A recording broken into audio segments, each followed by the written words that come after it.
Di pesta kenaikan jabatannya yang mewah, suamiku memberiku surat cerai di hadapan ratusan tamu yang tertawa mengejek.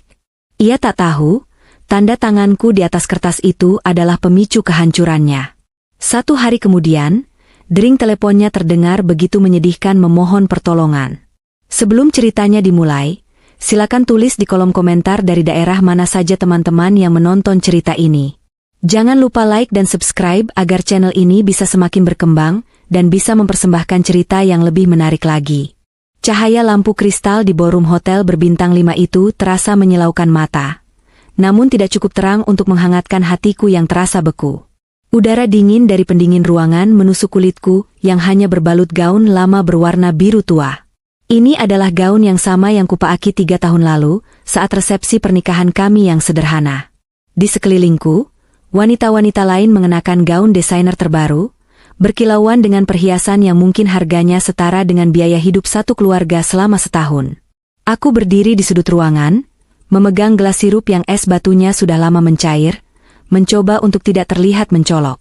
Namun, usaha itu sia-sia karena malam ini, aku bukan hanya tamu. Aku adalah istri dari bintang utama acara ini. Arga, suamiku, berdiri di atas panggung dengan gagah. Jas hitam slim fit yang ia kenakan membalut tubuhnya dengan sempurna. Itu adalah jas mahal yang ia beli minggu lalu dengan alasan investasi penampilan untuk posisi barunya. Ia baru saja diangkat menjadi manajer cabang utama di salah satu bank swasta terbesar di negeri ini. Senyumnya lebar, penuh percaya diri, menyapa para kolega, atasan, dan tentu saja para nasabah prioritas yang hadir malam ini. Tepuk tangan riuh rendah menggema setiap kali ia menyelesaikan kalimat dalam pidato kemenangannya. Aku ikut bertepuk tangan, meski hatiku terasa hampa. Ada sesuatu yang ganjil dari sikap Arga belakangan ini, tapi aku menepisnya demi menghormati malam besarnya. Terima kasih semuanya. Suara Arga menggema lewat pengeras suara, terdengar begitu berwibawa. Pencapaian ini bukan hanya hasil kerja keras saya sendiri. Ada dukungan luar biasa dari orang-orang di sekitar saya. Jantungku berdebar sedikit lebih cepat. Apakah dia akan memanggilku? Apakah dia akhirnya akan mengakui pengorbananku selama ini? Selama 3 tahun aku hidup hemat, menekan semua keinginanku, bahkan memberikan uang tabungan warisan orang tuaku sedikit demi sedikit untuk menutupi biaya operasional yang ia keluhkan. Aku menatapnya penuh harap. Arga menatap ke arah kerumunan, matanya mencari-cari. Lalu, tatapan kami bertemu. Namun, tidak ada kehangatan di sana. Hanya ada kilatan dingin yang membuat bulu kuduku meremang. Untuk itu, lanjut Arga, suaranya sedikit meninggi, saya ingin mengundang seseorang yang sangat spesial naik ke atas panggung. Kakiku otomatis melangkah maju 1 jengkal. Tapi kemudian, Arga melanjutkan kalimatnya, seseorang yang benar-benar mengerti ambisi saya, yang selevel dengan visi masa depan saya. Tolong beri tepuk tangan untuk rekan kerja terbaik sekaligus wanita yang selalu ada di samping saya. Bella. Duniaku serasa berhenti berputar. Langkahku terhenti. Dari sisi lain panggung, muncul sosok wanita cantik dengan gaun merah menyala yang memamerkan lekuk tubuhnya. Bella. Aku mengenalnya. Dia adalah relationship officer di bank yang sama, bawahan Arga yang sering Arga ceritakan sebagai rekan kerja yang gigih. Bella berjalan dengan anggun, senyum kemenangannya begitu lebar hingga matanya menyipit. Ia naik ke panggung dan langsung berdiri di samping Arga, melingkarkan tangannya di lengan suamiku dengan begitu posesif, seolah itu adalah tempat alaminya. Para tamu undangan berbisik-bisik, tapi kemudian tepuk tangan kembali terdengar, meskipun agak ragu-ragu. Aku mematung. Apa maksudnya ini? Di mana posisiku? Arga kembali mengangkat mikrofon. Dan tentu saja, malam ini adalah malam kejujuran. Saya ingin membersihkan jalan menuju masa depan yang lebih gemilang. Intan, istriku, ralat, sebentar lagi mantan istriku, bisakah kamu naik ke sini sebentar? Semua mata, ratusan pasang mata, kini tertuju padaku. Sorot lampu tembak digeser menyorot wajahku yang pucat pasi. Bisik-bisik berubah menjadi gumaman keras. Rasanya aku ingin lantai marmer ini terbelah dan menelanku bulat-bulat. Namun, didikan almarhum ayahku yang keras tentang harga diri menahanku untuk tidak lari. Aku menarik napas panjang, menegakkan punggung, dan berjalan perlahan menuju panggung. Setiap langkah terasa seperti berjalan di atas paku panas. Sesampainya di atas panggung, aku berdiri di sisi lain Arga, jauh dari Bella yang masih menggelayut manja. Arga tidak menatapku. Ia merogoh saku dalam jasnya dan mengeluarkan sebuah amplop coklat tebal. Tanpa basa-basi, ia menyodorkannya padaku. "Ini hadiah untukmu, Intan," kata Arga, suaranya terdengar santai, seolah ia sedang memberikan voucher belanja, bukan vonis kematian bagi pernikahan kami. Di dalamnya ada surat gugatan cerai yang sudah aku urus lewat pengacara kantor. Aku rasa kita sudah tidak sejalan. Sekarang aku manajer. Level kita sudah beda. Aku butuh wanita yang bisa mendampingi karirku, yang bisa diajak berdiskusi soal ekonomi global, bukan hanya soal harga cabai di pasar. Bella adalah wanita itu. Bella tertawa kecil, suara tawanya terdengar seperti lonceng kematian di telingaku. Ia mendekatkan wajahnya ke mikrofon di podium dan berkata dengan nada yang dibuat-buat manis. "Maaf ya, Mbak Intan. Cinta itu kan tidak bisa dipaksa. Mas Arga butuh pendamping yang high class, yang bisa bikin dia bangga di depan nasabah. Kalau sama Mbak Intan ya, kasihan Mas Arga kalau harus malu terus." Gelak tawa pecah di beberapa sudut ruangan. Aku melihat ke arah meja VIP, tempat ibu mertuaku duduk. Ibu mertuaku, wanita yang selama ini kurawat saat sakit, yang makan dari masakanku setiap hari, kini sedang tertawa sambil menepuk-nepuk tangan. Ia bahkan mengacungkan jempol pada Arga, seolah anaknya baru saja melakukan aksi heroik. "Tanda tangani sekarang saja, Intan," desak Arga. "Biar semua jelas. Biar besok aku bisa memulai hari pertamaku sebagai manajer dengan status baru yang fresh. Jangan persulit aku, anggap saja ini kado terakhir kamu buat aku." Seorang pelayan naik membawa nampan berisi pulpen emas. Situasi ini benar-benar gila. Mereka menjadikan perceraianku sebagai tontonan, sebagai hiburan di sela-sela makan malam mewah. Arga pikir aku akan menangis? Dia pikir aku akan berlutut memohon padanya untuk tidak menceraikanku di depan bos-bos besarnya? Dia salah besar. Dia lupa siapa aku sebenarnya. Atau lebih tepatnya, dia tidak pernah tahu siapa aku sebenarnya karena aku tidak pernah memberitahunya. Aku mengambil amplop itu, mengeluarkan kertas-kertas di dalamnya. Mataku memindai isinya dengan cepat. Poin-poinnya sangat merugikan. Tidak ada pembagian harta gono gini, tidak ada nafkah pasca cerai. Arga benar-benar ingin membuangku seperti sampah. Aku menatap Arga. Wajahnya penuh kemenangan, wajah seorang pria yang merasa dunia ada di genggamannya. Lalu aku menatap Bella, wanita yang merasa telah memenangkan lotre. Terakhir, aku menatap ibu yang tersenyum sinis. Perlahan, sudut bibirku terangkat membentuk senyuman tipis. Bukan senyum sedih, tapi senyum yang menyembunyikan badai. "Terima kasih hadiahnya, Mas Arga," kataku tenang.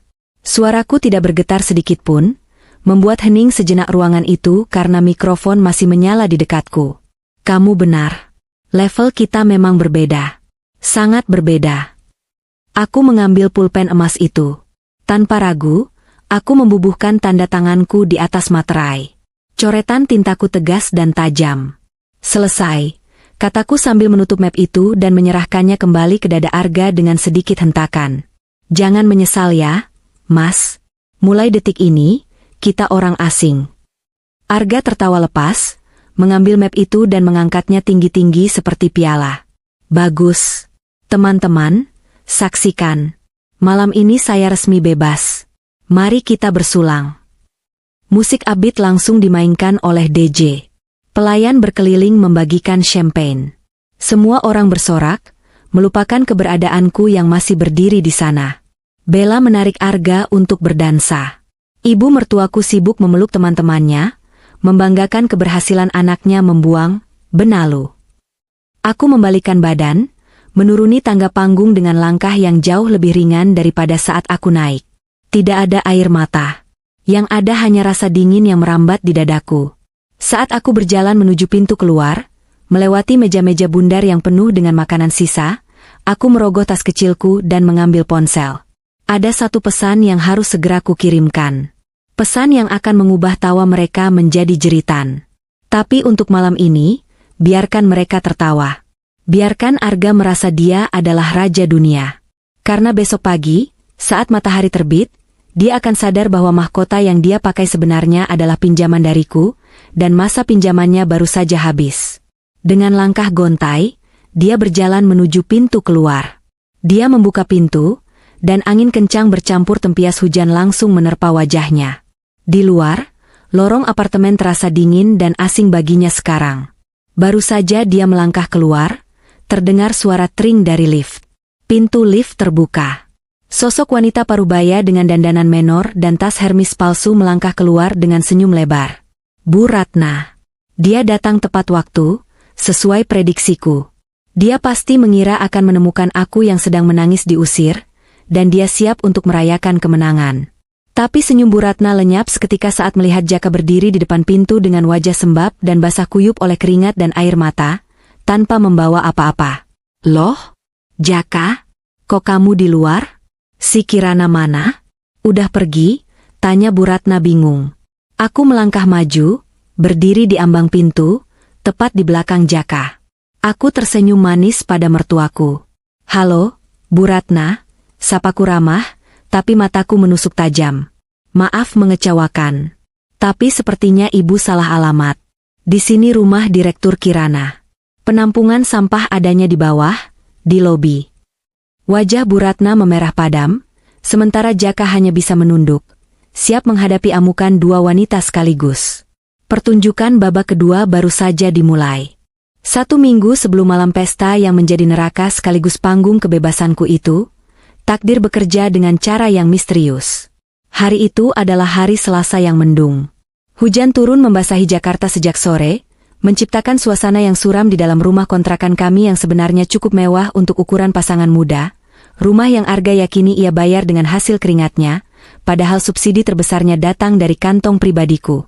Arga pulang lebih awal hari itu, sesuatu yang sangat jarang terjadi belakangan ini. Wajahnya terlihat pucat, keringat dingin membasahi pelipisnya meski AC mobil menyala. Dia mengeluh sakit perut hebat, mungkin akibat seafood yang dia makan saat makan siang, rahasia, bersama Bella. Begitu sampai di rumah, dia langsung melempar tas kerjanya ke sofa ruang tamu, melonggarkan dasinya dengan kasar, dan berlari menuju kamar mandi. Saking terburu-burunya, dia melupakan satu aturan emas bagi seorang peselingkuh, jangan pernah meninggalkan jejak digital tanpa pengawasan. Laptop kerjanya menyala di atas meja ruang tamu. Layarnya tidak terkunci. Awalnya, aku tidak berniat lancang. Aku adalah istri yang dididik untuk menghormati privasi suami. Aku hanya berniat mematikan laptop itu agar baterainya tidak habis. Namun, saat tanganku hendak menekan tombol sleep, sebuah notifikasi pop-up dari aplikasi pesan instan di pojok kanan bawah layar menarik perhatianku. Nama pengirimnya, bidadari kantor. Jantungku berdegup kencang. Pesan itu singkat tapi cukup untuk membuat darahku mendidih. Mas, transferan yang 50 juta buat DP apartemen kok belum masuk? Orang propertinya udah nagih nih. Jangan lupa hapus chat ini ya, sayang. Tanganku gemetar. Bukan karena takut, tapi karena lonjakan adrenalin yang tiba-tiba. Aku menoleh ke arah kamar mandi. Suara shower terdengar deras. Arga pasti sedang mandi untuk membersihkan diri. Aku punya waktu sekitar 10-15 menit. Dengan napas tertahan, aku duduk di depan laptop itu. Jari-jariku yang biasanya lincah menari di atas touch piano atau memeriksa laporan keuangan perusahaan ayah, kini bergerak cepat menelusuri dosa-dosa suamiku. Aku membuka aplikasi pesan itu. Mataku membelalak membaca riwayat percakapan mereka yang panjang. Ternyata, hubungan menjijikan ini sudah berjalan hampir 1 tahun. Hatiku serasa diiris sembilu membaca bagaimana mereka menertawakanku. Istrimu masak apa hari ini? Sayur bening lagi? Hahaha, kasihan banget kamu mas. Punya istri kayak pembantu tapi nggak bisa masak enak. Mending makan di luar sama aku, tulis Bella minggu lalu. Arga membalas, iya nih, bosen banget. Sabar ya, begitu aku naik jabatan jadi kepala cabang, aku bakal cari alasan buat ceraiin dia. Aku cuma butuh dia buat jaga ibu di rumah sampai ibu sembuh total. Air mataku menetes, tapi aku segera menghapusnya. Tidak ada gunanya menangis sekarang. Aku butuh bukti yang lebih kuat daripada sekadar chat perselingkuhan. Perselingkuhan hanya akan membuatnya terlihat buruk secara moral, tapi tidak akan menghancurkannya secara hukum. Aku butuh sesuatu yang bisa memenjarakannya, sesuatu yang bisa memiskinannya sampai ke tulang. Aku membuka folder dokumen. Arga bukan orang yang rapi dalam mengelola file, tapi dia cukup cerdik menyembunyikan folder rahasia dengan nama-nama yang membosankan seperti Laporan Audit 2023 atau Bahan Meeting Bulanan. Namun, instingku sebagai lulusan keuangan terbaik membawaku ke sebuah folder yang anehnya diberi nama Proyek Masa Depan. Di dalamnya, aku menemukan senjata itu. Bukan foto-foto Shure, melainkan deretan file Excel dan PDF yang berisi data nasabah prioritas. Aku membukanya satu persatu. Mataku, yang terlatih mendeteksi anomali angka, langsung menangkap pola kecurangan yang mengerikan. Arga telah melakukan fraud atau penggelapan dana secara sistematis. Dia memanipulasi data nasabah-nasabah tua yang memiliki rekening, tidur, atau jarang aktif. Dia mencairkan kredit fiktif atas nama nasabah-nasabah tersebut dengan memalsukan tanda tangan dan dokumen jaminan. Uang pencairan kredit itu kemudian dialirkan ke beberapa rekening penampung, dan tebak siapa pemilik rekening penampung terakhir itu? Bella Salsabila. Total angka yang kulihat di rekapitulasi Excel buatannya sendiri membuatku mual. 5 miliar rupiah. Uang itu dia gunakan untuk gaya hidup mewahnya bersama Bella.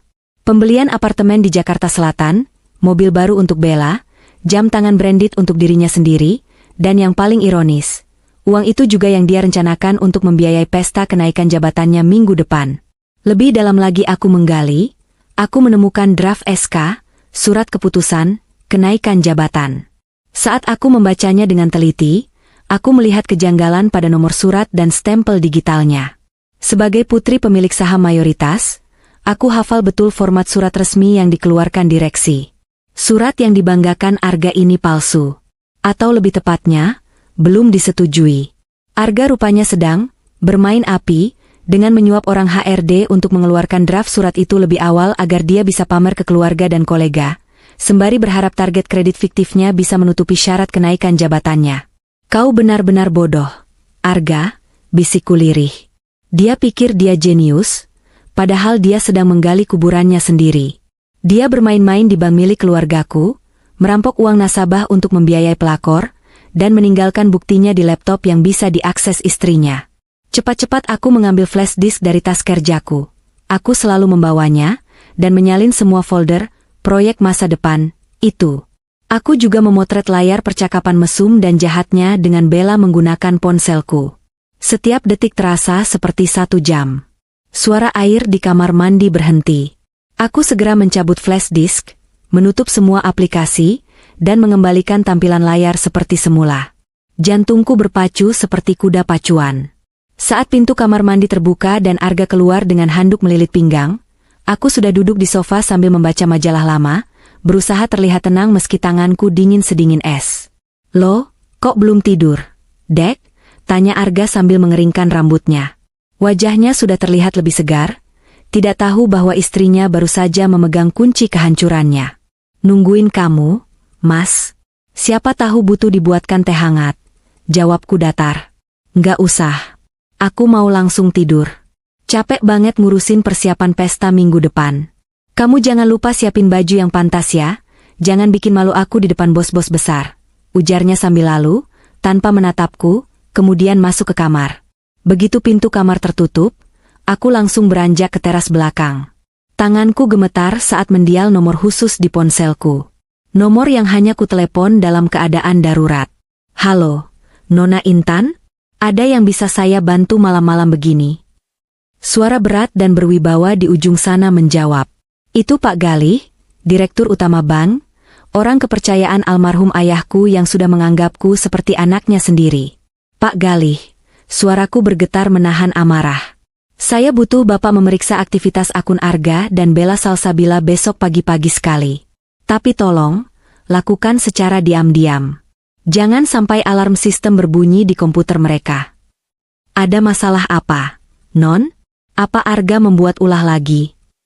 Lebih dari sekadar ulah, Pak. Saya baru saja menemukan bukti bahwa dia melakukan fraud kredit fiktif senilai 5 miliar rupiah menggunakan data nasabah prioritas.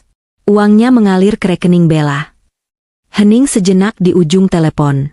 Aku bisa mendengar helaan napas kaget Pak Galih. Astaga, 5 miliar? Pantas saja audit internal mencurigai adanya kebocoran arus kas di cabang dia, tapi kami belum menemukan pelakunya karena dia menggunakan otorisasi ganda yang sangat rapi. Jadi Arga pelakunya? Ya, saya sudah pegang semua buktinya, Pak. Raw data dari laptopnya sudah saya salin. Saya akan kirimkan besok lewat kurir pribadi. Baik, Non. Kalau begitu, saya akan perintahkan tim keamanan untuk menangkapnya besok pagi di kantor. Jangan, potongku cepat. Jangan tangkap dia besok. Kenapa, Non? Ini pidana berat. Semakin lama dibiarkan, semakin besar risikonya. Karena dia berencana menceraikan saya di pesta kenaikan jabatannya minggu depan. Jelasku, menekan rasa perih di dada. Dia ingin mempermalukan saya di depan umum. Dia ingin membuang saya setelah merasa sukses. Kalau Bapak tangkap dia besok, dia masih berstatus suami saya.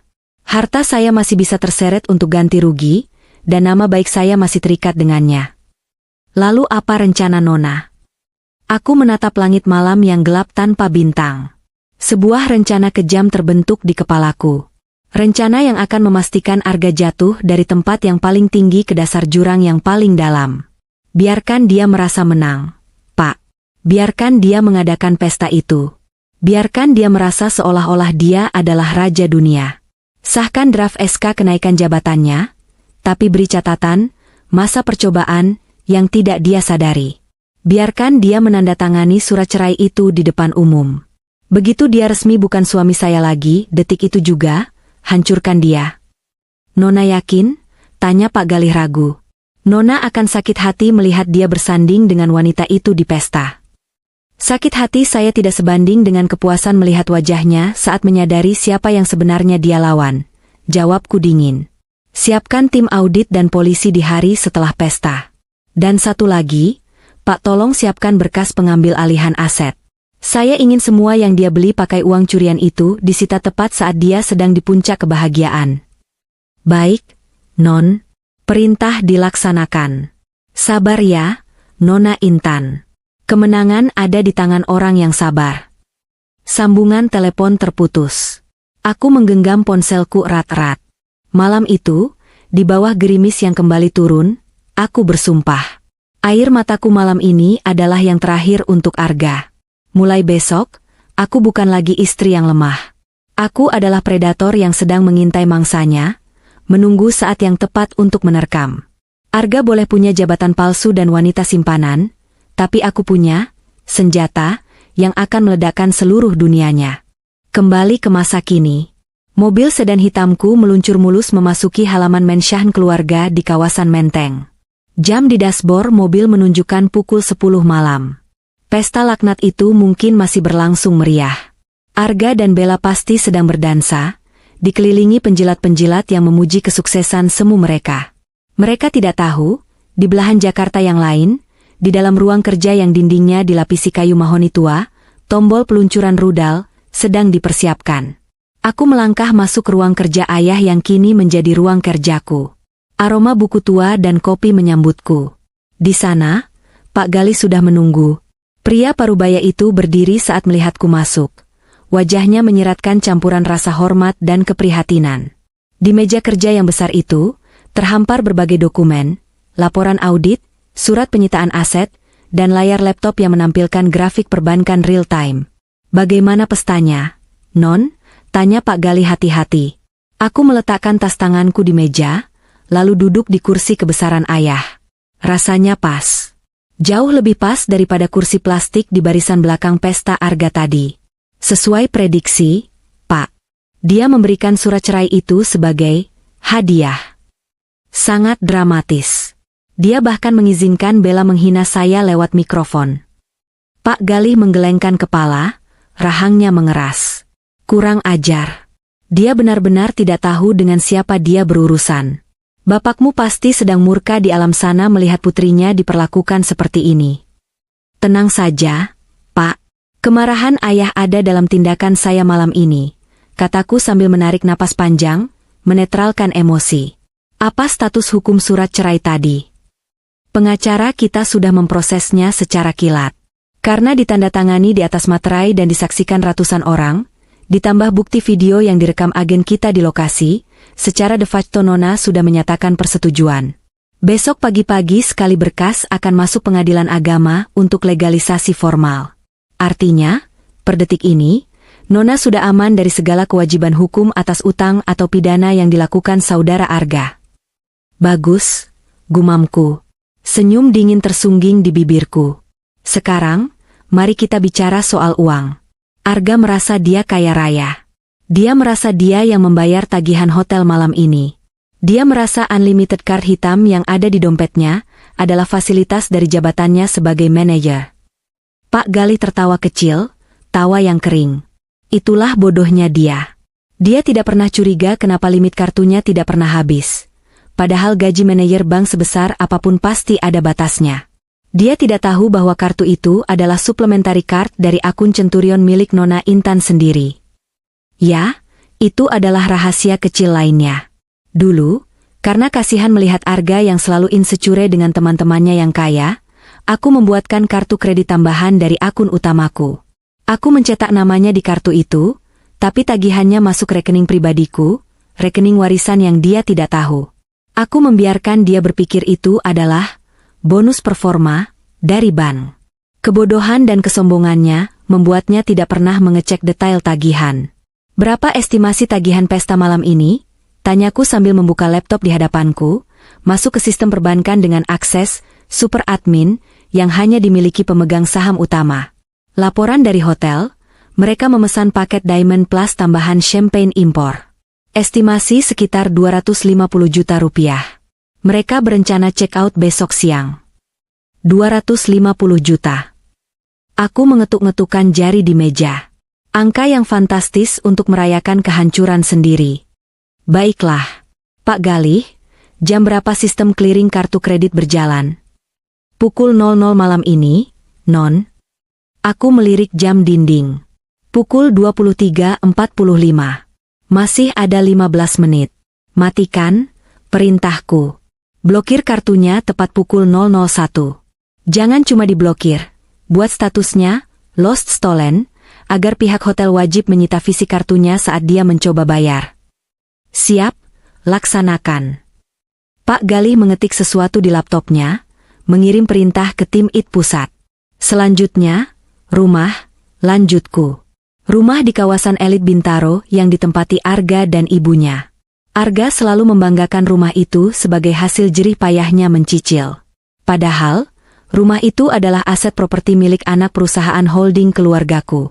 Uang, cicilan, yang dia bayar setiap bulan sebenarnya masuk ke kantong kiri saya. Lalu saya kembalikan ke dia dalam bentuk insentif tahunan yang dia pakai foya-foya. Jadi, dia tinggal gratis selama ini. Hubungi manajer properti, kataku tegas.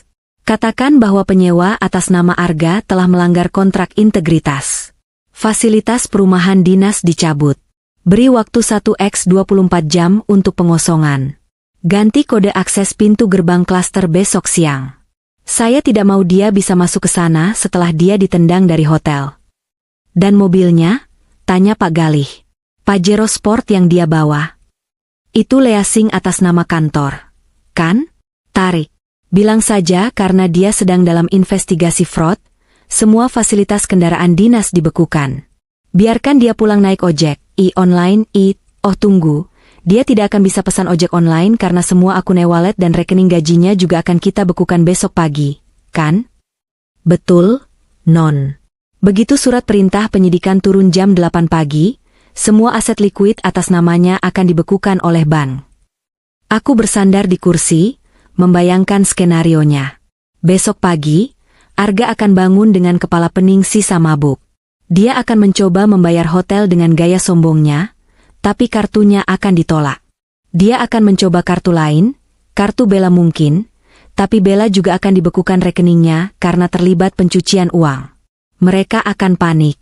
Mereka akan bertengkar. Dan saat itulah, Arga akan teringat satu-satunya orang yang selama ini selalu membereskan kekacauannya. Aku. Pak Galih, panggilku pelan. Ya, Non. Pastikan tim Bapak siap di lobi kantor besok pagi. Saya akan datang ke sana. Saya ingin melihat wajahnya saat Bapak memecatnya. Saya ingin melihat wajah Bella saat polisi membawanya. Nona akan datang sebagai apa? Sebagai istri? Aku menggeleng, menatap pantulan diriku di jendela kaca yang gelap. Sosok wanita lemah, penurut, dan bodoh yang bernama istri Arga sudah mati tadi malam di atas panggung itu. Tidak, jawabku mantap. Saya akan datang sebagai Intan Prameswari, komisaris utama. Pemilik sesungguhnya dari kursi yang dia duduki. Malam semakin larut, tapi mataku tidak bisa terpejam. Adrenalin balas dendam memompa darahku lebih kencang daripada kafein manapun. Aku menghabiskan sisa malam itu dengan menyusun detail-detail kecil. Membatalkan asuransi kesehatan yang kubayarkan untuk ibu mertua, memutus akses member golf Arga, hingga mengirim pesan pada butik langganan Bella bahwa voucher belanja yang sering kuberikan secara anonim, yang Bella kira dari pengagum rahasia, sudah tidak berlaku. Aku memotong satu persatu tali yang menopang hidup mereka, sampai mereka benar-benar melayang tanpa pegangan. Waktu berlalu cepat. Semburat oranye mulai muncul di ufuk timur. Matahari terbit. Bagi kebanyakan orang, ini adalah awal hari baru yang penuh harapan. Bagi Arga dan Bella, ini adalah awal dari kiamat mereka. Tepat pukul 7.30 pagi, ponselku bergetar di atas meja. Nama, suamiku, yang lupa kuubah namanya di kontak, muncul di layar. Aku membiarkannya berdering sekali, 2 kali, 3 kali. Aku membayangkan wajah paniknya di resepsionis hotel. Aku mengangkat telepon itu dengan suara serak, seolah-olah baru bangun tidur, padahal aku sudah siap dengan setelan blazer Armani terbaikku. Halo? Intan? Angkat teleponnya dari tadi, Kek. Suara Arga meledak di seberang sana, penuh kepanikan dan amarah, jauh berbeda dari suara angkuhnya di pesta semalam. Kamu apakan rekeningku? Kenapa semua kartuku nggak bisa dipakai? Aku mau check out ini, malu dilihatin resepsionis. Cepat transfer 50 juta ke rekening Bella sekarang. Darurat. Sudut bibirku terangkat. Permainan dimulai. Maaf, siapa ini ya? Tanyaku dengan nada polos yang dibuat-buat. Saya tidak punya suami. Suami saya sudah menceraikan saya tadi malam di depan ratusan orang. Anda mungkin salah sambung. Suara napas Arga yang memburu terdengar jelas di telingaku, beradu dengan suara riuh latar belakang yang sepertinya berasal dari lobi hotel. Aku bisa membayangkan situasinya. Resepsionis yang menatap dingin, antrean tamu lain yang mulai tidak sabar, dan Arga yang keringat dinginnya mulai menetes merusak tatanan rambut mahalnya. Aku duduk santai di kursi kerja ayahku, menyesap teh chamomile hangat yang baru saja disajikan pelayan, menikmati setiap detik kepanikan yang merambat melalui gelombang telepon. Intan, jangan main-main kamu. Bentak Arga lagi, suaranya naik 1 oktav, terdengar seperti anak kecil yang mainannya direbut paksa. Ini bukan waktunya bercanda. Resepsionis bilang kartu kreditku declinet. Katanya kartunya dilaporkan hilang. Kamu pasti yang laporin, kan? Kamu mau bikin aku malu di depan Bella dan ibu. Aku meletakkan cangkir tehku perlahan, memastikan tidak ada denting suara yang mengganggu ketenanganku. Mas Arga, panggilku dengan nada yang sangat sopan namun menusuk. Sepertinya kamu lupa ingatan. Semalam, di atas panggung, di depan ratusan orang, kamu bilang kita sudah beda level. Kamu bilang kamu tidak butuh aku lagi. Kamu bilang Bella wanita yang selevel denganmu. Jadi, kenapa sekarang kamu menelepon wanita yang tidak selevel ini untuk minta uang? Dengar ya, perempuan bodoh, potongnya kasar.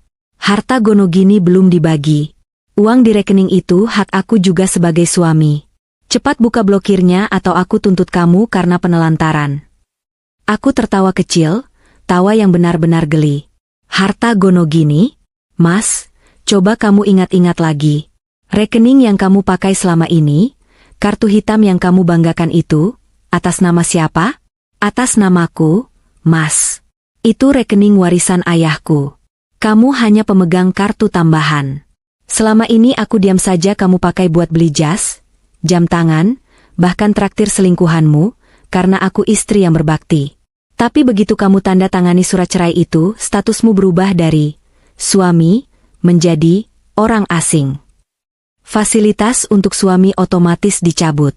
Itu sistem otomatis bank, Mas, bukan aku yang jahat. Hening. Hening yang panjang dan menyakitkan di ujung sana. Aku bisa mendengar Arga berbisik panik pada seseorang, mungkin Bella. Bel, coba pakai kartumu. Cepat, nanti aku ganti di kantor. Bisik Arga keras. Lalu terdengar suara Bella, udah aku coba dari tadi. Mas, nggak bisa juga. Tulisannya, blocked by Isware. Rekening mandiriku juga nggak bisa dibuka di M-Banking.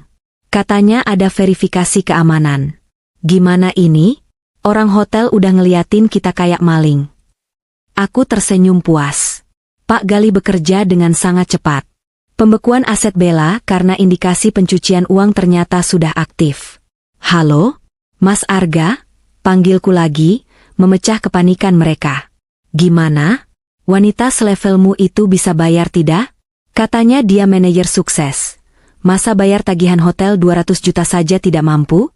Oh, atau jangan-jangan uang dia juga hasil curian yang sudah ketahuan. Tutup mulutmu, teriak Arga. Tapi kali ini ada getar ketakutan dalam suaranya. Kamu sengaja ya? Kamu merencanakan ini semua biar aku hancur. Di latar belakang, aku mendengar suara ibu mertuaku, atau mantan ibu mertuaku, memekik. Arga, ini kenapa lama sekali? Ibu mau pulang. Kaki ibu pegal berdiri terus. Mana mobil jemputannya? Itu Intan ya di telepon? Suruh dia kesini bawa uang tunai. Dasar menantu durhaka, suami lagi kesusahan malah dipersulit. Mendengar suara ibu, rasa ibaku yang dulu selalu ada kini lenyap tak berbekas. Wanita tua itu sama tamaknya dengan anaknya. Ibu Marisa ada di situ ya, Mas? Tanyaku. Bilang sama ibu, mobil jemputan tidak akan datang. Sopir kantor sudah ditarik karena kamu sedang dalam masa skorsing. Ah maaf, maksudku investigasi. Dan rumah di Bintaro, sebaiknya kalian tidak pulang ke sana. Maksud kamu apa? Arga berteriak histeris. Itu rumahku. Aku yang bayar cicilannya tiap bulan. Mas, kamu ini manajer bank tapi kok tidak paham alur uang. Jelasku dengan nada seperti guru mengajari murid TK yang bebal. Uang yang kamu transfer tiap bulan itu masuk rekening anak perusahaan properti milik keluargaku. Dan karena kamu sudah bukan keluargaku, kontrak sewa beli batal demi hukum. Satpam kompleks sudah diinstruksikan untuk melarang kalian masuk per jam 12 siang ini. Barang-barang kalian sudah dipacking oleh tim kami dan ditaruh di pos Satpam. Jadi, saran aku, carilah kontrakan murah secepatnya. Kau iblis, Intan. Bukan iblis, Mas. Aku cuma cermin. Aku memantulkan perlakuanmu. Kamu kasih aku penghinaan, aku kasih kamu kenyataan. Selamat menikmati hidup barumu tanpa parasit ini. Semoga Bella dan ibu bahagia hidup di jalanan bersamamu. Aku mematikan telepon sepihak. Rasanya luar biasa. Jantungku berdebar bukan karena takut, tapi karena adrenalin kemenangan. Aku berdiri, berjalan menuju jendela besar yang menghadap ke taman belakang. Matahari pagi bersinar cerah, seolah alam semesta ikut merayakan kebebasanku. Namun, aku tahu ini belum selesai. Ini baru serangan udara. Serangan darat sesungguhnya akan terjadi 1 jam lagi di kantor bank. Aku membayangkan apa yang terjadi di hotel saat ini. Arga pasti sedang mengamuk, mencoba menggertak manajer hotel dengan jabatannya yang sebenarnya kopong. Mereka tidak akan bisa bayar. Akhirnya, mereka pasti harus meninggalkan jaminan. Jam tangan Rolex palsu Arga? Atau perhiasan emas ibu yang dia pamerkan semalam? Atau mungkin mereka harus menahan malu didatangi polisi karena dianggap penipuan jasa hotel? Ponselku bergetar lagi. Pesan masuk dari Pak Galih. Target sudah meninggalkan hotel lewat pintu samping. Mereka meninggalkan KTP dan jam tangan sebagai jaminan sementara. Sekarang mereka menuju kantor pusat naik taksi online. Nona siap? Aku membalas singkat. Sangat siap. Saya berangkat sekarang. Aku masuk ke walk-in closet. Hari ini aku tidak akan memakai gamis sederhana, atau daster rumahan yang biasa dilihat Arga. Aku memilih setelan blazer putih gading rancangan desainer ternama, dipadukan dengan celana bahan high-waist yang memancarkan aura otoritas. Rambutku yang biasanya diikat asal-asalan, kini kubiarkan tergerai indah setelah ditata oleh penata rambut panggilan subuh tadi. Aku mematut diri di cermin. Wanita di pantulan itu bukan lagi Intan si istri penurut. Dia adalah Intan Prameswari, sang pemilik tahta. Ayo kita akhiri ini, bisikku pada bayanganku sendiri. Perjalanan menuju kantor pusat bank terasa singkat. Jakarta yang macet seolah memberiku jalan. Di kepalaku, aku menyusun skenario pertemuan nanti. Aku tidak akan marah-marah. Orang yang memegang kendali tidak perlu berteriak. Cukup dengan tatapan dan fakta. Sesampainya di lobi gedung pencakar langit itu, suasana tampak tegang. Satpam-satpam berdiri lebih sigap dari biasanya. Ketika mobilku berhenti di depan pintu utama, kepala keamanan langsung berlari membukakan pintu. "Selamat pagi, Ibu Komisaris," sapanya sambil membungkuk hormat. "Pagi, Pak. Apakah mereka sudah sampai?" tanyaku sambil melangkah turun, kacamata hitamku masih bertengger di hidung. "Sudah, Bu. Pak Arga dan Bu Bella baru saja masuk 5 menit lalu. Mereka sedang membuat keributan di depan gerbang turnstile karyawan, karena akses ID card mereka ditolak. Mereka memaksa masuk. Biarkan mereka masuk sampai ke lobi utama. Perintahku sambil berjalan angkuh, tumit stiletoku mengetuk lantai marmer dengan irama yang mengintimidasi. Giring mereka agar tidak bisa naik ke lantai atas. Tapi biarkan mereka berteriak-teriak di lobi agar semua orang melihat. "Baik, Bu." Aku berjalan menuju lift khusus direksi yang terpisah dari lift karyawan. Di dalam lift, aku melihat angka lantai bergerak naik. Tapi aku tidak menuju ruanganku di lantai teratas. Aku menekan tombol lantai mezanin, balkon yang menghadap langsung ke lobi utama yang luas. Dari sana, aku bisa melihat pertunjukan sirkus yang akan segera dimulai. Ini adalah serangan psikologis tahap akhir. Membuat mereka merasa tidak berdaya di tempat yang mereka anggap sebagai kerajaan mereka sendiri. Arga yang selalu merasa dirinya raja kecil di kantor ini, sebentar lagi akan sadar bahwa dia hanyalah pion yang sudah terbuang dari papan catur. Dari balkon lantai mezanin, pemandangan di lobi bawah terlihat sangat jelas, seperti menonton drama di panggung teater raksasa. Lobi ban yang biasanya tenang dan elegan dengan lalu lalang karyawan profesional, pagi ini berubah menjadi arena keributan. Di tengah lobi, Arga berdiri dengan kemeja kusut yang kancing teratasnya terbuka, dasinya miring, dan wajahnya merah padam. Di sebelahnya, Bella tampak lebih kacau. Make up sisa pesta semalam terlihat luntur di sekitar mata, rambutnya lepek, dan dia terus-menerus memaki petugas keamanan yang menghalangi jalan mereka. "Kalian tahu siapa saya?" teriak Arga, suaranya menggema memantul di dinding marmer yang tinggi. "Saya manajer cabang utama. Saya baru saja dipromosikan kemarin. Berani-beraninya kalian memblokir akses saya. Sistem kalian ini bobrok. Panggil IT sekarang. Saya mau masuk kerja." "Maaf, Pak Arga," ucap salah satu satpam dengan tenang namun tegas. Tangannya merentang menghalangi Arga yang mencoba menerobos gate. "Status ID Bapak di sistem adalah red flag. Kami dilarang mengizinkan Bapak masuk ke area kerja." "Apa? Red flag? Siapa yang kasih status itu? Pasti ada kesalahan." Arga menoleh ke arah Bella. "Bel, coba kamu telepon HRD. Ini pasti ulah si Intan, dia pasti lapor yang enggak-enggak." Bella, dengan tangan gemetar memegang ponsel, menggeleng frustrasi. "Nggak ada yang angkat. Mas, orang HRD, orang finance, semua nomornya sibuk atau nggak aktif buat aku. Ini gila. Rekeningku juga masih keblokir. Kita harus ketemu Pak Galih. Kita harus laporin penyalahgunaan wewenang ini." "Minggir." Arga mendorong bahu satpam itu. "Saya mau ketemu direktur utama. Saya mau lapor kalau istri saya menyabotase pekerjaan saya."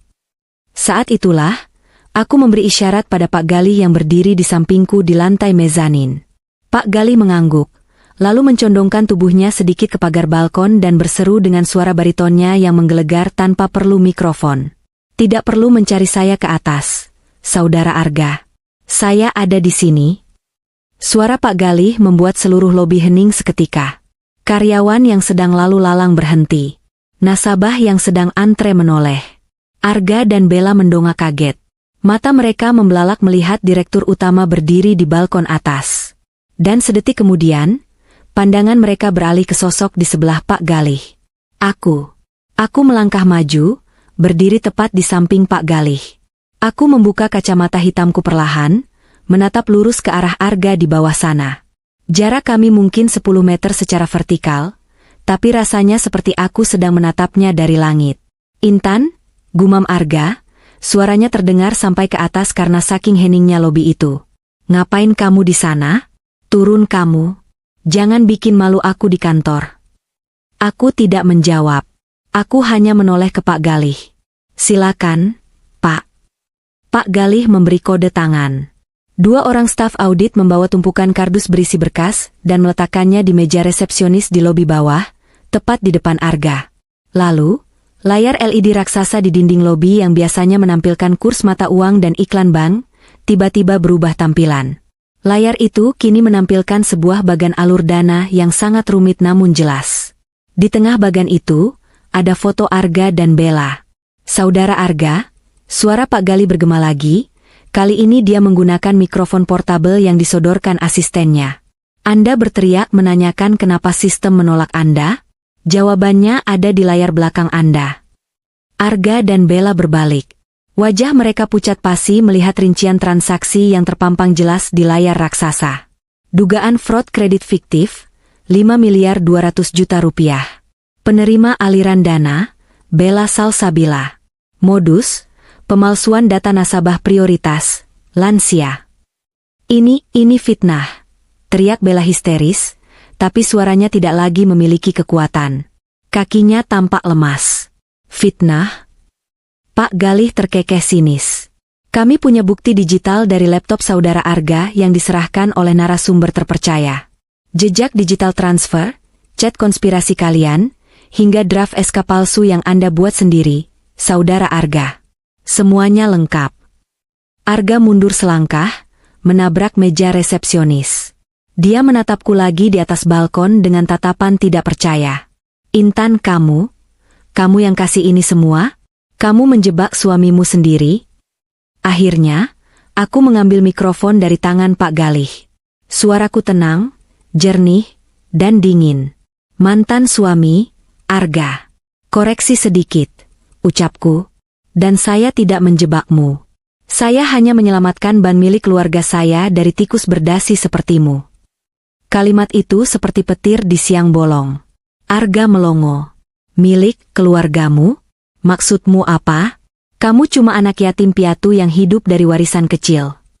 Aku tersenyum miring. "Warisan kecil? Arga. Ayahku adalah pendiri holding company yang memiliki 60% saham bank ini.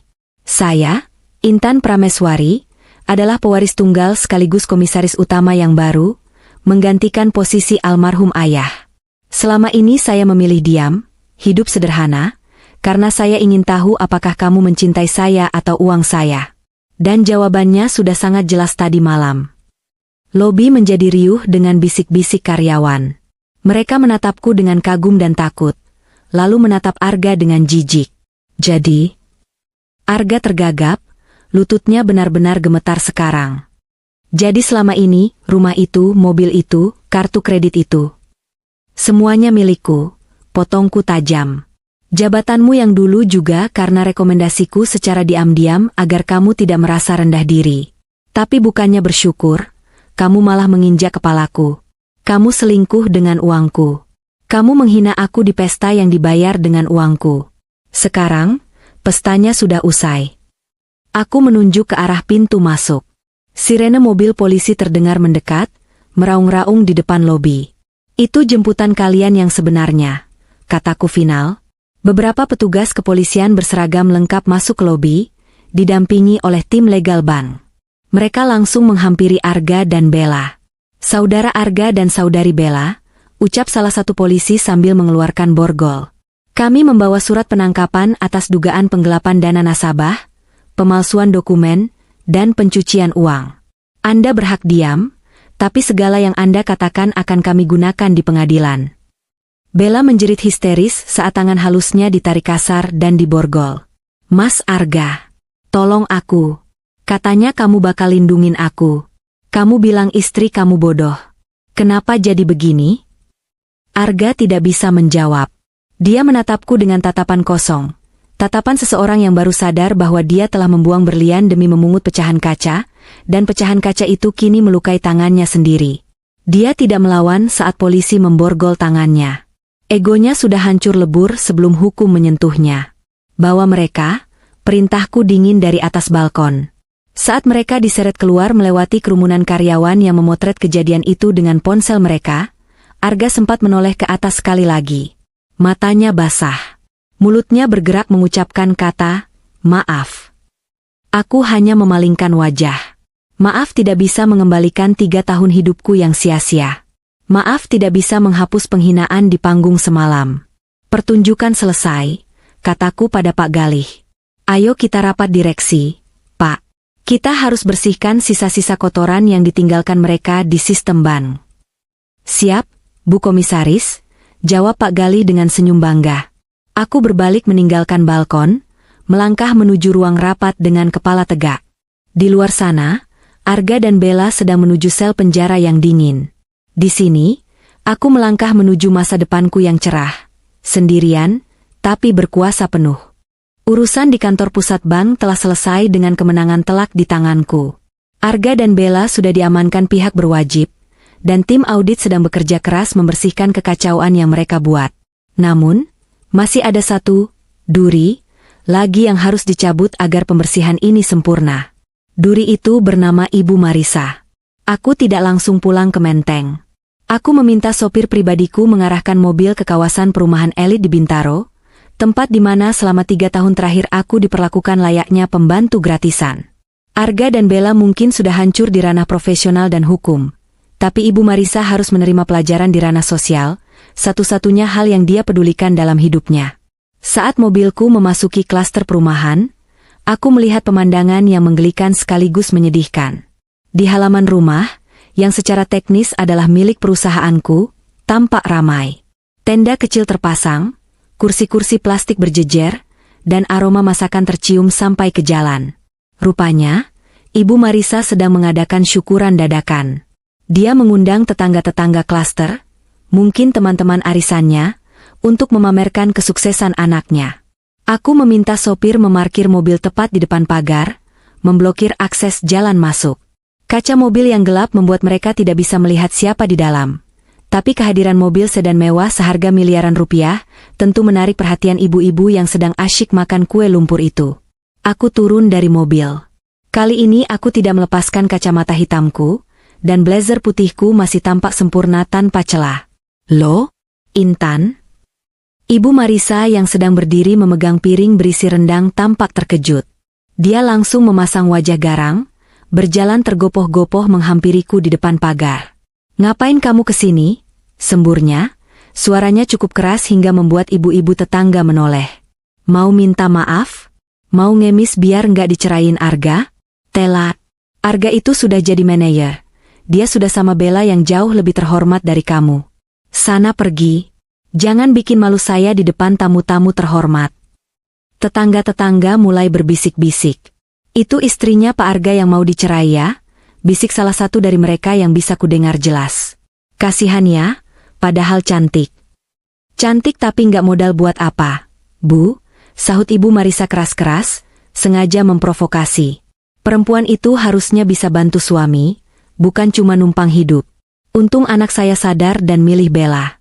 Oh ya, ngomong-ngomong, Arga sebentar lagi pulang bawa mobil dinas baru loh. Aku tersenyum tipis, lalu menatap Ibu Marisa dengan pandangan iba. Ibu yakin Mas Arga bakal pulang? Tanyaku pelan. Ya pastilah. Dia anak berbakti. Baiklah, kataku sambil mengeluarkan ponselku. Aku membuka aplikasi streaming berita yang sedang menayangkan breaking news. Aku mengeraskan volumenya dan menghadapkan layar ponsel itu ke wajah Ibu Marisa, dan juga ke arah ibu-ibu tetangga yang kepo mendekat. Breaking news. Oknum manajer bank swasta berinisial A dan rekan kerjanya B ditangkap di kantor pusat atas dugaan penggelapan dana nasabah senilai 5 miliar rupiah. Penangkapan disaksikan langsung oleh Komisaris Utama Ban. Wajah Ibu Marisa yang tadinya merah karena marah, perlahan berubah menjadi seputih kertas. Piring rendang di tangannya jatuh, pecah berkeping-keping di aspal, mengotori sandal mahalnya. Ini bohong kan? Ini berita hoaks kan? Teriaknya histeris, menatapku dengan mata melotot. Kamu yang bikin berita ini kan, Intan? Kamu mau fitnah anak saya? Itu siaran langsung. Ibu, jawabku tenang. Anak kebanggaan ibu sekarang sedang diinterogasi di kantor polisi. Mobil dinas barunya sudah disita. Apartemen Bella sudah disegel. Belum sempat Ibu Marisa mencerna kenyataan itu, 2 buah mobil van hitam bertuliskan Tim Aset Legal berhenti di belakang mobilku. 4 orang pria berbadan tegap dan 2 orang petugas kepolisian turun. Mereka membawa gulungan garis polisi berwarna kuning dan tumpukan dokumen. Salah satu petugas menghampiriku dan memberi hormat. "Siang, Bu Komisaris. Kami siap melakukan eksekusi pengosongan aset sesuai perintah." "Lakukan," perintahku singkat. Ibu Marisa mundur ketakutan saat orang-orang itu mulai masuk ke halaman rumah, meminta para tamu bubar dengan sopan namun tegas. "Ada apa ini? Siapa kalian? Ini rumah anak saya. Jangan berani-berani masuk," jerit Ibu Marisa, mencoba menghalangi petugas. Dia memukul-mukul dada salah satu petugas dengan tangan rentanya. "Maaf, Bu," kata petugas itu sambil menahan tangan ibu. "Rumah ini adalah aset perusahaan PT Prameswari Land yang dipinjamkan kepada Saudara Arga sebagai fasilitas karyawan. Karena Saudara Arga terbukti melakukan pelanggaran berat dan dipecat hari ini, maka hak huninya dicabut seketika. Sertifikat rumah ini masih atas nama perusahaan, bukan anak ibu." "Bohong. Arga bilang dia bayar cicilan tiap bulan," bantah Ibu Marisa sambil menangis meraung-raung. Aku melangkah mendekat, berdiri tepat di hadapan wanita tua yang sudah kehilangan daya itu. "Arga memang bayar, Bu," jelasku dingin. "Tapi uang yang dia pakai bayar itu, dan uang yang dia pakai untuk menghidupi gaya hedon ibu selama ini, sebagian besar adalah uang hasil curian, dan sebagian lagi adalah subsidi diam-diam dari saya." "Kak kamu?" Ibu Marisa menatapku tak percaya.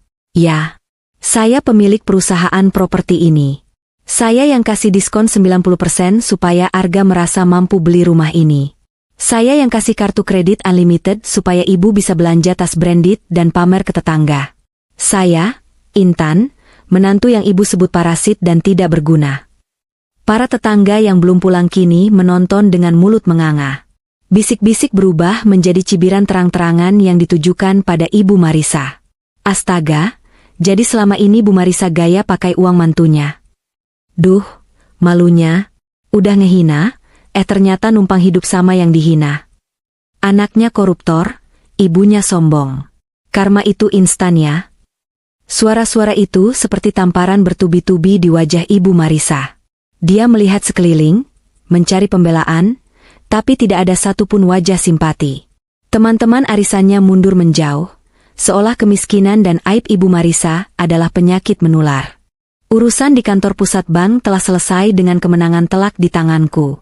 Arga dan Bella sudah diamankan pihak berwajib, dan tim audit sedang bekerja keras membersihkan kekacauan yang mereka buat. Namun, masih ada satu duri lagi yang harus dicabut agar pembersihan ini sempurna. Duri itu bernama Ibu Marisa. Aku tidak langsung pulang ke Menteng.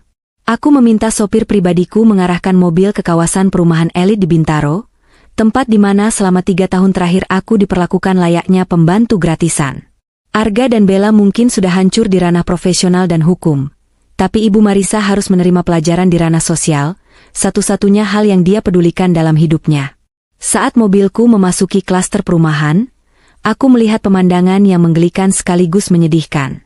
Di halaman rumah, yang secara teknis adalah milik perusahaanku, tampak ramai. Tenda kecil terpasang, kursi-kursi plastik berjejer, dan aroma masakan tercium sampai ke jalan. Rupanya, Ibu Marisa sedang mengadakan syukuran dadakan.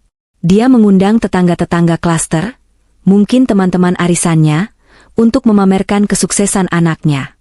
Aku meminta sopir memarkir mobil tepat di depan pagar, memblokir akses jalan masuk. Kaca mobil yang gelap membuat mereka tidak bisa melihat siapa di dalam. Tapi kehadiran mobil sedan mewah seharga miliaran rupiah tentu menarik perhatian ibu-ibu yang sedang asyik makan kue lumpur itu. Aku turun dari mobil. Kali ini aku tidak melepaskan kacamata hitamku, dan blazer putihku masih tampak sempurna tanpa celah. Loh, Intan? Ibu Marisa yang sedang berdiri memegang piring berisi rendang tampak terkejut. Dia langsung memasang wajah garang, berjalan tergopoh-gopoh menghampiriku di depan pagar. "Ngapain kamu kesini?" semburnya. Suaranya cukup keras hingga membuat ibu-ibu tetangga menoleh. "Mau minta maaf? Mau ngemis biar nggak dicerain Arga?" "Telat. Arga itu sudah jadi manajer. Dia sudah sama Bella yang jauh lebih terhormat dari kamu. Sana pergi. Jangan bikin malu saya di depan tamu-tamu terhormat." Tetangga-tetangga mulai berbisik-bisik. "Itu istrinya Pak Arga yang mau dicerai ya?" bisik salah satu dari mereka yang bisa kudengar jelas. "Kasihan ya, padahal cantik." "Cantik tapi nggak modal buat apa, Bu?" sahut Ibu Marisa keras-keras, sengaja memprovokasi. "Perempuan itu harusnya bisa bantu suami, bukan cuma numpang hidup. Untung anak saya sadar dan milih Bella. Oh ya, ngomong-ngomong, Arga sebentar lagi pulang bawa mobil dinas baru loh." Aku tersenyum tipis, lalu menatap Ibu Marisa dengan pandangan iba. "Ibu yakin Mas Arga bakal pulang?" tanyaku pelan. "Ya pastilah. Dia anak berbakti." "Baiklah," kataku sambil mengeluarkan ponselku. Aku membuka aplikasi streaming berita yang sedang menayangkan breaking news. Aku mengeraskan volumenya dan menghadapkan layar ponsel itu ke wajah Ibu Marisa, dan juga ke arah ibu-ibu tetangga yang kepo mendekat. Breaking news. Oknum manajer bank swasta berinisial A dan rekan kerjanya B ditangkap di kantor pusat atas dugaan penggelapan dana nasabah senilai 5 miliar rupiah. Penangkapan disaksikan langsung oleh komisaris utama bank. Wajah Ibu Marisa yang tadinya merah karena marah, perlahan berubah menjadi seputih kertas. Piring rendang di tangannya jatuh, pecah berkeping-keping di aspal, mengotori sandal mahalnya. Ini bohong kan? Ini berita hoaks kan?" teriaknya histeris, menatapku dengan mata melotot. "Kamu yang bikin berita ini kan, Intan? Kamu mau fitnah anak saya?" "Itu siaran langsung, Ibu," jawabku tenang. "Anak kebanggaan Ibu sekarang sedang diinterogasi di kantor polisi. Mobil dinas barunya sudah disita. Apartemen Bella sudah disegel." Belum sempat Ibu Marisa mencerna kenyataan itu, 2 buah mobil van hitam bertuliskan "Tim Aset Legal" berhenti di belakang mobilku. 4 orang pria berbadan tegap dan 2 orang petugas kepolisian turun. Mereka membawa gulungan garis polisi berwarna kuning dan tumpukan dokumen. Salah satu petugas menghampiriku dan memberi hormat. "Siang, Bu Komisaris. Kami siap melakukan eksekusi pengosongan aset sesuai perintah." "Lakukan," perintahku singkat. Ibu Marisa mundur ketakutan saat orang-orang itu mulai masuk ke halaman rumah, meminta para tamu bubar dengan sopan namun tegas. "Ada apa ini? Siapa kalian? Ini rumah anak saya. Jangan berani-berani masuk," jerit Ibu Marisa, mencoba menghalangi petugas. Dia memukul-mukul dada salah satu petugas dengan tangan rentanya. "Maaf, Bu," kata petugas itu sambil menahan tangan ibu. "Rumah ini adalah aset perusahaan PT Prameswari Land yang dipinjamkan kepada saudara Arga sebagai fasilitas karyawan. Karena saudara Arga terbukti melakukan pelanggaran berat dan dipecat hari ini, maka hak huninya dicabut seketika. Sertifikat rumah ini masih atas nama perusahaan, bukan anak Ibu." "Bohong. Arga bilang dia bayar cicilan tiap bulan," bantah Ibu Marisa sambil menangis meraung-raung. Aku melangkah mendekat, berdiri tepat di hadapan wanita tua yang sudah kehilangan daya itu. "Arga memang bayar, Bu," jelasku dingin. "Tapi uang yang dia pakai bayar itu, dan uang yang dia pakai untuk menghidupi gaya hedon Ibu selama ini, sebagian besar adalah uang hasil curian, dan sebagian lagi adalah subsidi diam-diam dari saya." "Kak kamu?" Ibu Marisa menatapku tak percaya. "Ya, saya pemilik perusahaan properti ini. Saya yang kasih diskon 90% supaya Arga merasa mampu beli rumah ini. Saya yang kasih kartu kredit unlimited supaya Ibu bisa belanja tas branded dan pamer ke tetangga. Saya, Intan, menantu yang ibu sebut parasit dan tidak berguna. Para tetangga yang belum pulang kini menonton dengan mulut menganga. Bisik-bisik berubah menjadi cibiran terang-terangan yang ditujukan pada Ibu Marisa. Astaga, jadi selama ini Bu Marisa gaya pakai uang mantunya. Duh, malunya, udah ngehina, ternyata numpang hidup sama yang dihina. Anaknya koruptor, ibunya sombong. Karma itu instan ya. Suara-suara itu seperti tamparan bertubi-tubi di wajah Ibu Marisa. Dia melihat sekeliling, mencari pembelaan, tapi tidak ada satupun wajah simpati. Teman-teman arisannya mundur menjauh, seolah kemiskinan dan aib Ibu Marisa adalah penyakit menular. Intan. Ibu Marisa tiba-tiba merosot, berlutut di kakiku, memegangi ujung celanaku. Air matanya melunturkan bedak tebalnya, membuatnya terlihat seperti badut yang menyedihkan. Maafkan ibu, nak. Ibu hilaf. Ibu nggak tahu kamu sekaya ini.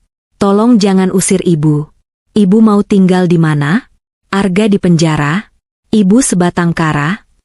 Aku menatapnya datar. Tidak ada rasa iba sedikit pun. Ingatanku kembali pada momen dia meludahi masakanku, pada momen dia menertawakanku saat Arga memberiku surat cerai. Maaf, Bu, kataku sambil menarik kakiku dari pegangannya. Tadi ibu bilang, Arga butuh wanita yang selevel dengannya. Nah, sekarang Arga ada di penjara. Mungkin ibu bisa cari kontrakan di dekat sana biar selevel sama nasib anak ibu. Rumah ini akan disegel dalam waktu 1 jam. Silakan ambil baju seperlunya. Tas-tas branded dan perhiasan ibu akan disita sebagai barang bukti pencucian uang.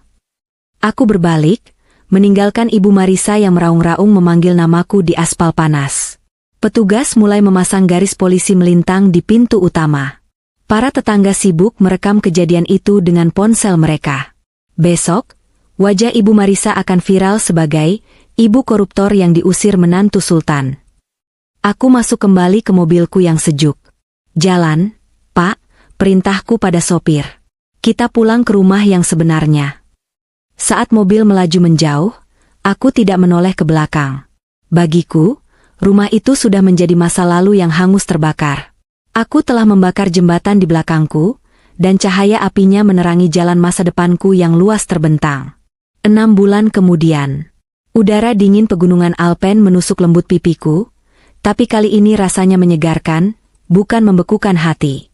Aku duduk di balkon sebuah chalet pribadi di Zermatt, Swiss, menghadap langsung ke puncak Matterhorn yang megah tertutup salju abadi. Di tanganku, secangkir coklat panas dengan marshmallow mengepulkan uap hangat. Hidupku berubah drastis dalam setengah tahun terakhir. Atau lebih tepatnya, hidupku kembali ke jalur yang seharusnya. Tanpa beban bernama Arga dan keluarganya, aku bisa fokus mengelola kerajaan bisnis ayah. Perusahaan berkembang pesat di bawah kepemimpinanku. Ternyata, menjadi janda bukanlah aib seperti yang mereka takutkan, melainkan sebuah gelar kebebasan yang memabukkan. Ponselku yang tergeletak di meja kayu bergetar. Sebuah notifikasi email masuk dari Pak Galih. Judulnya, Update Hasil Sidang Putusan. Aku meletakkan cangkirku dan membuka email itu. Sudut bibirku terangkat sedikit. Keadilan akhirnya dijatuhkan palu. Arga divonis 8 tahun penjara atas dakwaan berlapis. Penggelapan dana perbankan, pemalsuan dokumen, dan penipuan. Yang lebih menyakitkan bagi Arga, di persidangan, Bella berbalik menyerangnya. Demi mendapatkan keringanan hukuman, Bella bersaksi bahwa Argalah otak dari semua kejahatan itu, dan dia hanya dipaksa ikut serta. Bella sendiri mendapat vonis 4 tahun. Cinta sejati? Omong kosong. Mereka saling mangsa saat kapal mulai karam. Pak Galih juga menyertakan laporan dari tim lapangan mengenai kondisi Ibu Marisa. Setelah diusir dari Bintaro dan semua asetnya disita, Ibu Marisa kini tinggal di sebuah petak kontrakan kumuh di pinggiran Jakarta. Teman-temannya menjauh. Saudara-saudaranya enggan menolong karena malu. Untuk menyambung hidup, wanita yang dulu jijik melihatku memasak sayur lodeh itu, kini harus bangun jam 3 pagi untuk membuat gorengan dan menitipkannya di warung-warung. Laporan itu menyertakan sebuah foto candid. Ibu Marisa duduk di dingklik kayu, menggoreng bakwan dengan wajah kusam dan pakaian lusuh, tatapannya kosong menatap wajan minyak jelantah. Ada rasa perih sedikit melihatnya, Tapi rasa itu segera tertutup oleh logika. Itu adalah pilihan hidup mereka.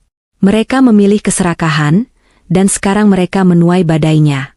Karma tidak pernah salah alamat, dan dia datang dengan tagihan lengkap beserta bunganya. Aku menutup email itu dan kembali menatap gunung salju. Dulu, aku berpikir bahwa menjadi istri yang berbakti berarti harus menahan diri, mengalah, dan menerima perlakuan buruk demi keutuhan rumah tangga. Aku salah. Harga diri seorang wanita tidak ditentukan oleh status pernikahannya, dan kesabaran ada batasnya. Diamnya orang sabar adalah peringatan, dan ketika peringatan itu diabaikan, kehancuran adalah konsekuensinya. Nona Intan, suara lembut memanggilku. Seorang pria berperawakan tegap dengan senyum hangat berdiri di pintu balkon.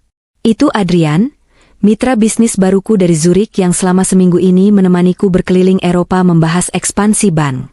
Dia berbeda dengan Arga. Dia tahu siapa aku, dia tahu kekayaanku, tapi dia memperlakukanku sebagai partner diskusi yang setara, bukan sebagai sapi perah. Siap untuk main ski? Tanyanya sambil mengulurkan tangan. Aku tersenyum, menyambut uluran tangannya. Genggaman tangannya hangat dan kokoh. Sangat siap. Aku melangkah meninggalkan balkon, meninggalkan ponsel yang berisi berita kehancuran masa laluku. Di luar sana, salju putih bersih menunggu untuk diarungi. Jejak kakiku yang lama sudah tertutup badai, dan kini saatnya membuat jejak baru yang lebih indah. Aku, Intan Prameswari, akhirnya benar-benar bebas. Dan kali ini, tidak ada satu orang pun yang bisa meremehkan senyumanku lagi.